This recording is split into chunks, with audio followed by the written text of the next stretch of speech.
guys, today is going to be a pretty quick one because I thought I would show you guys how to make a brine for turkey. So it's Thanksgiving this weekend for Canada. And yeah, this is a pretty basic one. I don't always brine the turkey, and I don't always make turkey. I would say I make turkey like once a year probably, and then the rest is ham. Like a lot of the time I choose ham, but sometimes I like having turkey, and Thanksgiving is kind of like a turkey one. But yeah, so that's what we're gonna do. So quick video, I'm just gonna show you how you make the brine. This is a basic brine. I'll probably do some other ones. I've done a few different brines for my turkeys in the past. And like I was saying, I don't always do it because this is a bit of a time consumption. You gotta remember to do it. And more importantly, you gotta do it a day before you're gonna cook the turkey. So like sometimes if you forget or you're in a rush, yeah, you're not gonna have time to brine. But it does add like flavor. It does make the turkey definitely better. I have noticed a difference. But it doesn't mean your turkey's crap without it. I've had good turkey without a brine, and I've had good with. So here we go. The biggest thing here, before you even get your ingredients, is check your fridge, see if you have a lot of room. So there's the turkey there. And yeah, I pushed some stuff up to I put these up here. I pushed a bunch of stuff to the left so I could fit this in. This is a big ass turkey, like 16 pounds roughly. So you want to make sure that you have decent room here, because that's where I'm thawing the turkey right now, but we're going to have a dish that goes in there with the turkey in it. So you need to make sure you got enough room for a dish that is going to fill quite a bit of liquid. Here's our ingredients. So the vegetable broth, we got 4 of them. 16 cups of broth, which sounds like so much, right? Crazy amount. Which is basically a gallon. So, the sea salt, you need a cup of sea salt. And then these are our spices. They're all a tablespoon you'll need. So we got rosemary, some thyme, savory, and some sage.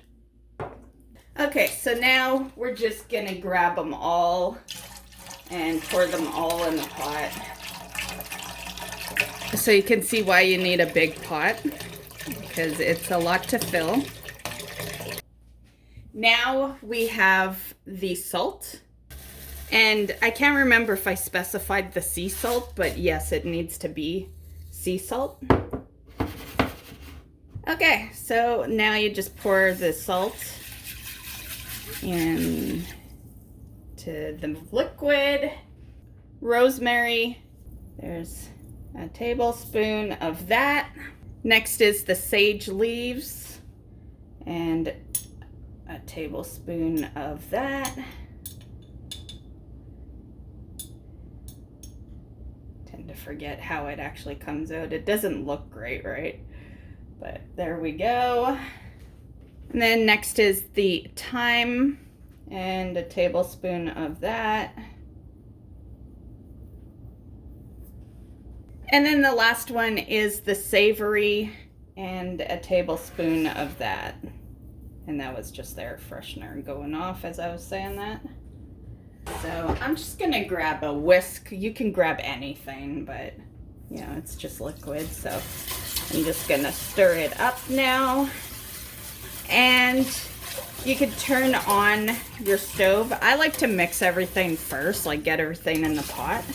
But yeah, now you can turn on your stove, and basically you're bringing it to a boil, and when you know it's done is when the salt is fully dissolved.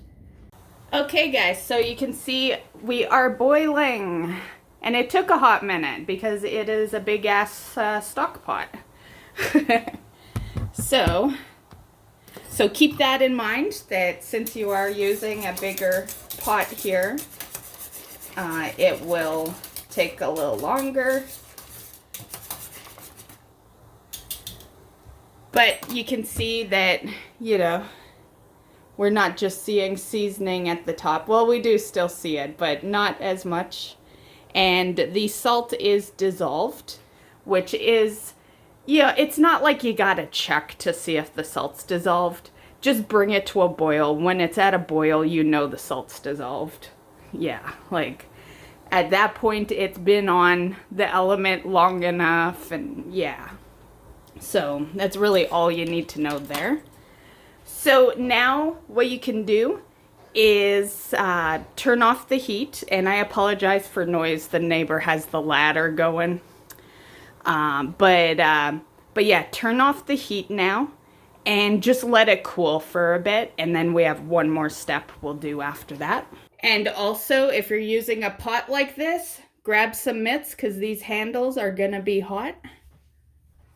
So the next part is that we are going to add some ice cold water. I just add like the coldest I can get from the tap, but you can go through more work if you want and get like some actual ice buckets and like make it super, super cold. But yeah, I just get it the coldest it can get.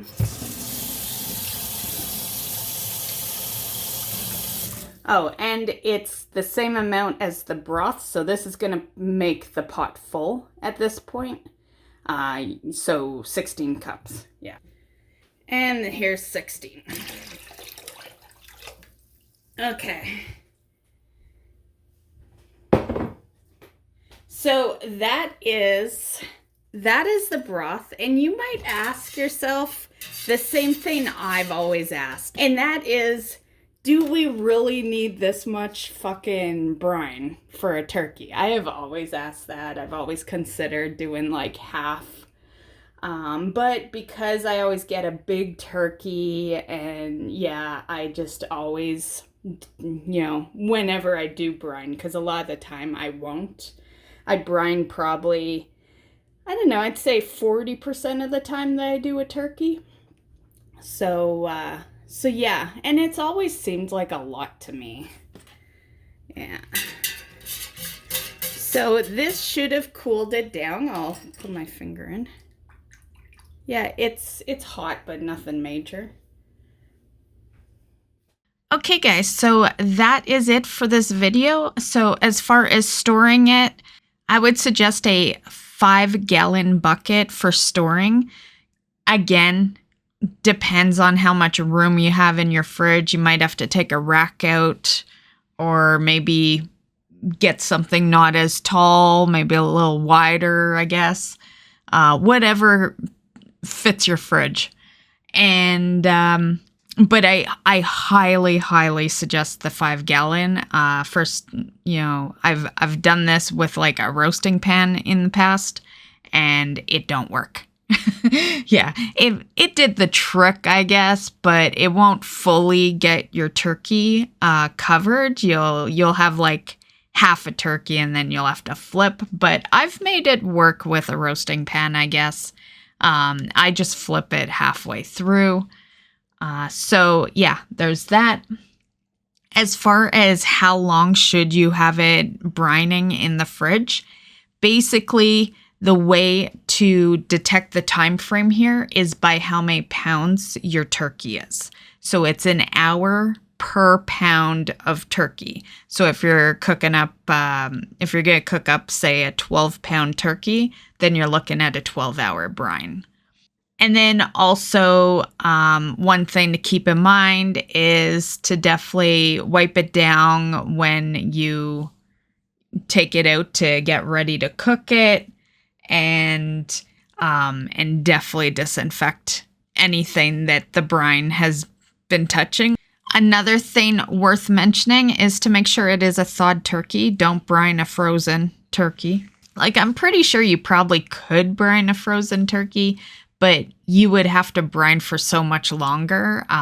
Yeah, I've never brined a frozen turkey, to be fair. I've always thawed out the turkey in every situation ever. Yeah. Even cooking a turkey, I've never cooked a frozen turkey. I've always thawed it out. And that's basically it. Yeah. There's also, back to the storing thing, there is brining bags. I've always been so iffy about brining bags. I'm sure it works for people. But I'm a paranoia, and I always think that I'm going to have a mess in the fridge. And yeah, so I always choose a container of some sort. I don't like to really keep anything liquid in a bag in the fridge. So I'll leave that one up to you. And that's it. That's how you brine turkey. It helps give it a little extra flavor for the day that you cook the turkey.